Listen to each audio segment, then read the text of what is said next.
Welcome to Spring LIB.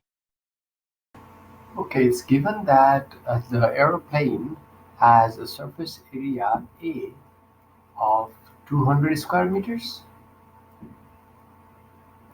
So, and it needs to lift a weight, so that is the force that has to be applied, and that is of 500,000. So, what should be the difference in pressure?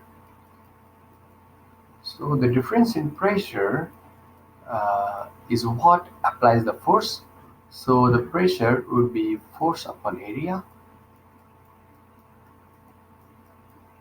So that is equal to 500,000 upon 200, and that gives me 2500 Newton per meter square.